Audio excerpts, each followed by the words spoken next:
ভারত যাচ্ছেন জয়, সাক্ষাৎ হবে শেখ হাসিনার সঙ্গে। নির্বাচন বিলম্বিত হলে অস্থিরতা বাড়বে বলছেন আমির খসরু।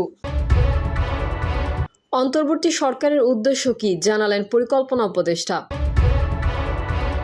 সারা বিশ্ব ভারতীয় সেনাবাহিনীর প্রশংসা করছে বললেন অমিত শাহ। এবং সর্বশেষ জানাবো চিকিৎসার জন্য সিঙ্গাপুর গেলেন মির্জা আব্বাস। এতক্ষণ শুনছিলেন সংবাদ শিরোনাম, এবারে বিস্তারিত।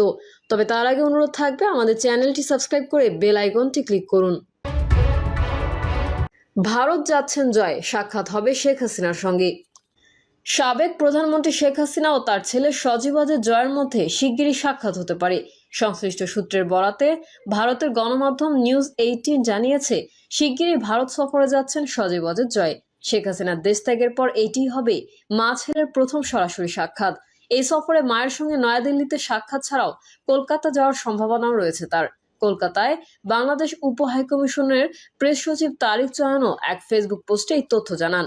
আওয়ামী লীগের নির্বাসিত নেতাদের মধ্যে জয়ের এই সম্ভাব্য সফর নিয়ে উৎসাহ উদ্দীপনা লক্ষ্য করা যাচ্ছে। তার ভারত সফরের প্রেক্ষাপট এমন এক সময় যখন বাংলাদেশের অন্তর্বর্তীকালীন সরকার আনুষ্ঠানিকভাবে আওয়ামী লীগকে নিষিদ্ধ ঘোষণা করেছে। গত 12 মে নির্বাচন কমিশন আওয়ামী লীগের নিবন্ধন বাতিল করে, যা দলটিকে আগামী জাতীয় নির্বাচনে অংশগ্রহণের সব পথ বন্ধ করে দেয়। একজন সাবেক আওয়ামী লীগ মন্ত্রী নিউজ 18-কে বলেন, আমরা আশা করছি জয় শেখ হাসিনার সঙ্গে সাক্ষাৎ করবেন এবং নির্বাসিত নেতাদের সঙ্গে আলোচনা করবেন। সরকার যেভাবে আওয়ামী লীগকে নিষিদ্ধ করেছে তা সম্পূর্ণ অনৈতিক। এটি আগামী নির্বাচনে দলটিকে প্রতিযোগিতার বাইরে রাখতে নেওয়া কৌশলের অংশ। নির্বাচন বিলম্বিত হলে অস্থিরতা বাড়বে বলছেন আমির খসরু। বিএনপির স্থায়ী কমিটির সদস্য আমির খসরু মোহাম্মদ চৌধুরী বলেছেন, নির্বাচন যত বিলম্বিত হচ্ছে দেশকে তত বেশি অস্থিরতার দিকে ঠেলে দেওয়া হচ্ছে।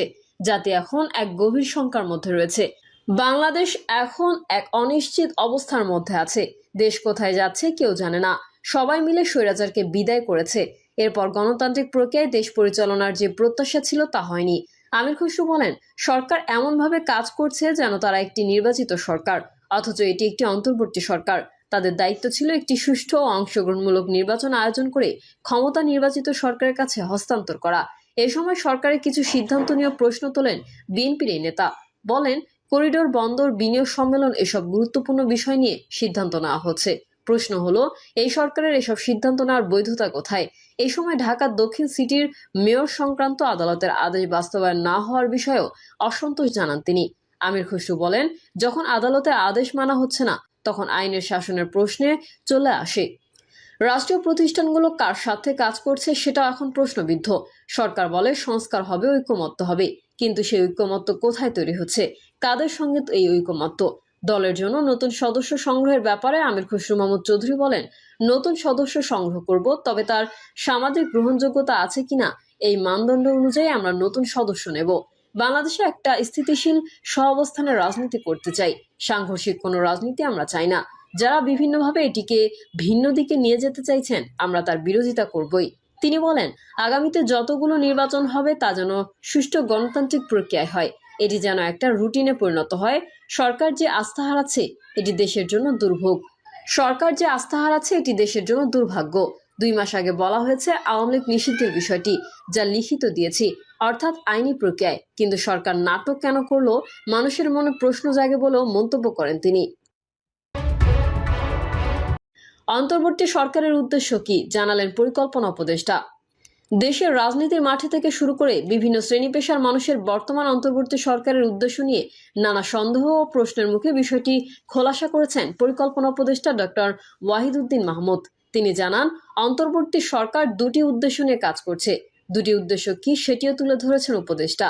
রোববার জাতীয় অর্থনৈতিক পরিষদের বৈঠক শেষে ব্রিফিংয়ে সাংবাদিকদের কাছে প্রশ্ন রেখে পরিকল্পনা উপদেষ্টা বলেন, বর্তমান অন্তর্বর্তী সরকারের উদ্দেশ্য নিয়ে অনেকেই অনেক কথা বলেন, কিন্তু আমি মনে করি আমাদের উদ্দেশ্য 2টি। এক হলো একটি সুশাসিত গণতান্ত্রিক ব্যবস্থায় ফিরে যেতে একটা ভালো নির্বাচন দেওয়া, এবং 2 হলো সুশাসন নিশ্চিত করতে কিছু প্রাতিষ্ঠানিক সংস্কার করা। আমরা সেগুলো করছি। তাহলে আমাদের কাছে কেন এত দাবি? তিনি বলেন, বিভিন্ন গোষ্ঠী ও শত শত সংগঠন তাদের বঞ্চনা দূর করতে আমাদের কাছে আন্দোলন করছে। এত বছরের বঞ্চনা আমরা এই অল্প সময়ে কিভাবে দূর করব? এসব চাপের কারণে তো আমরা সংস্কার নিয়ে ভাবতে ও সুস্থভাবে চিন্তা করতে পারছি না। সবাই তো বলে গণতান্ত্রিক সরকার অনেক বেশি সংবেদনশীল, তাহলে সেই সরকার আসলে তখন তো দাবিগুলো পূরণ করতে পারে। এক প্রশ্নের জবাবে উপদেষ্টা ওয়াহিদ উদ্দিন বলেন, আগামী অর্থ বছরে এডিপি যাতে শুরু থেকে বাস্তবায়ন করা যায় সেটি নিয়ে এনইসিতে আলোচনা হয়েছে, সেই প্রচেষ্টা থাকবে। সারা বিশ্ব ভারতীয় সেনাবাহিনীর প্রশংসা করছে, বলছেন অমিত শাহ। সারা বিশ্ব ভারতীয় সেনাবাহিনীর প্রশংসা করছে বলে মন্তব্য করেছেন ভারতের কেন্দ্রীয় স্বরাষ্ট্রমন্ত্রী অমিত শাহ। তার দাবি, স্বাধীনতার পর এই প্রথমবারেই ভারতের সশস্ত্র বাহিনী পাকিস্তানের ভেতরে 100 কিলোমিটার পর্যন্ত অভিযান চালিয়ে জবাব দিয়েছে। এমনকি অপারেশন সিন্দুর নামে চালানো এই অভিযানে প্রায় 100 সন্ত্রাসীকে হত্যা করা হয়েছে বলেও দাবি করেছেন তিনি।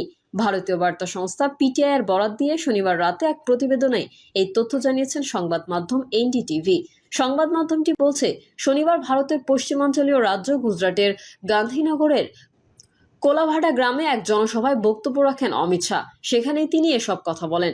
অমিত শাহ দাবি করেন, পাকিস্তান ভিত্তিক সন্ত্রাসীদের দমন করতে ভারতীয় সেনাবাহিনী কেবল তাদের ঘাঁটি গুড়িয়ে দেয়নি, বরং 15টি সামরিক স্থাপনা ধ্বংস করেছে, যার ফলে পাকিস্তান বিমান বাহিনীর পাল্টা জবাব দেওয়ার ক্ষমতাও কমে গেছে। তিনি আরও দাবি করেন, প্রধানমন্ত্রী নরেন্দ্র মোদীর দৃঢ় সিদ্ধান্ত ও সাহসিকতায় সারা বিশ্ব এখন ভারতীয় সেনাবাহিনীর সক্ষমতার প্রশংসা করছে। অমিত শাহ জানান, প্রধানমন্ত্রী মোদী দেশের নারীদের সম্মান জানিয়ে এই অভিযানের নাম দিয়েছেন অপারেশন সিন্দুর। এই অপারেশন মূলত পেহেলগামের হামলার জবাব। গত 22 এপ্রিল পেহেলগামে নিরীহ 26 জন ভারতীয় নাগরিককে নির্মমভাবে হত্যা করে বন্দুকধারীরা।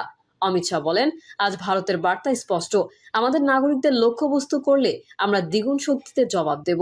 তিনি দাবি করেন, পাকিস্তানের পাল্টা হামলার সময় ভারতের এয়ার ডিফেন্স সিস্টেম এতটাই কার্যকর ছিল যে কোনো ড্রোন বা ক্ষেপণাস্ত্র ভারতীয় ভূখণ্ডে আঘাত করতে পারেনি। অমিত শাহ আরও দাবি করেন, মোদী সরকার আসার আগে পাকিস্তান থেকে বারবার সন্ত্রাসীরা এসে হামলা চালাতো, মানুষ হত্যা করত, অথচ ভারতের পক্ষ থেকে কোনো জবাব দেওয়া হতো না। কিন্তু এখন দৃশ্যপট বদলেছে। তিনি দাবি করেন, মোদীর শাসনকালে উরি, পুলওয়ামা এবং সর্বশেষ পেহেলগামের মতো বড় সন্ত্রাসী হামলার জবাবে ভারত কড়া সামরিক প্রতিক্রিয়া দেখিয়েছে, যা বিশ্বজুড়ে আলোচিত হয়েছে এবং পাকিস্তানের কাছে তা আতঙ্কের কারণ হয়ে দাঁড়িয়েছে।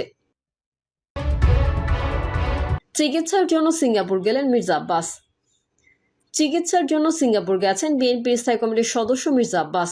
রোববার হযরত শাহজালাল আন্তর্জাতিক বিমানবন্দর থেকে একটি ফ্লাইটে ঢাকা ত্যাগ করেন তিনি। সঙ্গে আছেন সহধর্মিণী আফরোজা আব্বাস এবং ব্যক্তিগত সহকারী Mizanur Rahman Sohel. Singapore Mount Elizabeth হাসপাতালে চিকিৎসা যাবেন মির্জা আব্বাস। সেখানে তিনি ডায়াবেটিস, অর্থোপেডিক ও নিউরোলজির বিশেষজ্ঞের ডাক্তারের পরামর্শ নেবেন বলে জানা গেছে। আগামী 25 মে মির্জা আব্বাসের দেশে ফেরার কথা রয়েছে। প্রিয় দর্শক, এই ছিল এখনকার সর্বশেষ সংবাদ। আপডেট সংবাদ পেতে চ্যানেলটি সাবস্ক্রাইব করে বেল আইকনটি ক্লিক করুন। কমেন্টে আপনার মতামত জানিয়ে আমাদের সাথেই থাকুন। ধন্যবাদ সবাইকে। আল্লাহ হাফেজ।